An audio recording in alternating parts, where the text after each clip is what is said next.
ఏపీలో ఎన్నికల వేడి రాజుకుంది. ఎన్నికల ప్రచార ప్రసంగాల్లో భాగంగా అధికార విపక్ష అధినేతలు చంద్రబాబు జగన్లు ఒకరిపై ఒకరు విమర్శలకు దిగుతున్నారు. మోడీ కేసీఆర్లతో కలిసి జగన్ కుమ్మక్కయ్యారని చంద్రబాబు విమర్శలు ఎక్కుపెట్టగా చంద్రబాబు అధికారాన్ని ఉపయోగించుకుని హత్య రాజకీయాలకు పాల్పడుతున్నారని జగన్ ఆరోపించారు. వివిధ ప్రచార సభల్లో ఇరుపక్షాల మాటల తూటాలను ఇప్పుడు చూద్దాం. మోడీ మోసం చేశాడు. ఆయన చెప్తున్నాడు నేను కాపలాదారుడని. కరెక్టే.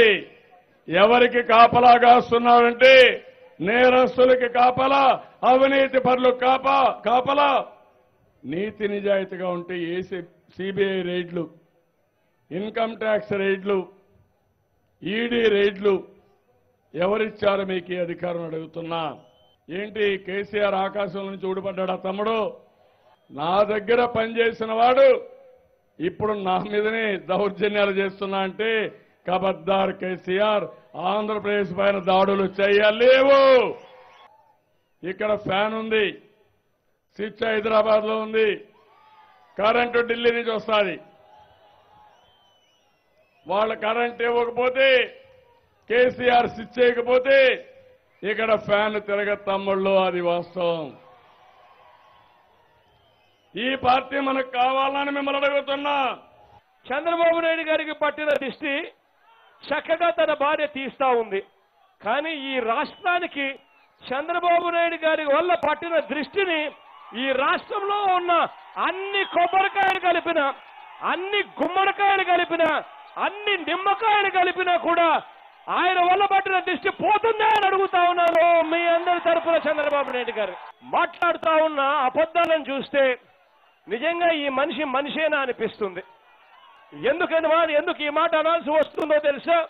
5 సంవత్సరాలుగా ప్రజలను మోసం చేశాడు, 5 సంవత్సరాలుగా అన్యాయాలు చేశాడు, 5 సంవత్సరాలుగా విచ్చలవిడిగా అవినీతి చేశాడు, రాజ్యాంగాన్ని తూట్లుపరిచాడు, వేరే పార్టీకి సంబంధించిన ఎమ్మెల్యేలను కొనుగోలు చేశాడు, కొనుగోలు చేసిన ఎమ్మెల్యేలను సిగ్గు లేకుండా మంత్రి పదవుల్లో కూడా కూర్చోబెట్టాడు ఈ పెద్ద మనిషి చంద్రబాబు నాయుడు గారు.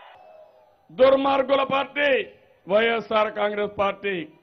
నేను అడుగుతున్నా, నిన్న పులివెందుల్లో ఏం జరిగింది? హత్య అవునా కాదా? ఎక్కడ జరిగింది? వివేకానంద రెడ్డి ఇంట్లోనే అవునా కాదా? ఎందుకు? ఎవరు చేశారు? ఎవరికి ప్రమేయం ఉంది? 9 గంటల 15 నిమిషాలకి హార్ట్ అటాక్ తో చనిపోయారని చిత్రీకరిస్తారా? ప్రజల్ని మోసం చేస్తారా? ప్రజల్ని తమాషా అనుకుంటారా మీరు? మీ ఇంట్లో హత్య చేసి హత్యని హార్ట్ అటాక్ ని చిత్రీకరించి సాక్ష్యాధారాల ఆధారాలు మొత్తం కడిగేశారు, రక్తం కడిగేశారు, డెడ్ బాడీ హాస్పిటల్ తీసుకుపోయారు, సాయంత్రం లెటర్ తీసుకొచ్చారు. ఏం తమ్ముళ్ళు, డిటెక్టివ్ లెవెల్లో కూడా నేను చూడలా ఇలాంటి దుర్మార్గాలు. చూశారా మీరెవరన్నా చేసే ధైర్యం ఉందా మీకు? నేరస్తులే చేస్తారు, కరుడు కట్టిన నేరస్తులే చేస్తారు, ముఠా నాయకులే చేస్తారు. మనకు మానవత్వం అవునా కాదా? మన చిన్నాన్న చనిపోతే ఎంత బాధపడతాం? మీ చిన్నాన్న చనిపోతే మీరు దాన్ని కూడా తప్పుడు చేసి మీ కుటుంబమే హత్య చేసి బయట ప్రపంచానికి హార్ట్ అటాక్ కింద చిత్రీకరిస్తున్నారంటే ఎంత దుర్మార్గం తమ్ముళ్ళు. ఇది మానవత్వం అని మిమ్మల్ని అడుగుతున్నా. సిగ్గు లేకుండా ఈ పెద్ద మనిషి అధికారంలోకి రావడం కోసం ఏ స్థాయికి దిగజారిపోతాడు అనంటే చివరికి తానే హత్యలు చేయిస్తాడు. ఆ హత్యలు చేయించిన తర్వాత సాక్ష్యాధారాలను తుడిచిపెట్టేందుకు తానే సిట్ అని చెప్పి ఒక కమిటీ కూడా వేస్తాడు. ఆ సిట్ అనే కమిటీ ఏమిటో తెలుసా? తాను సిట్ అంటే సిట్, స్టాండ్ అంటే స్టాండ్ అన్నట్టుగా కమిటీ చేస్తాడు. నిజంగా నాకు ఆశ్చర్యం అనిపిస్తుంది.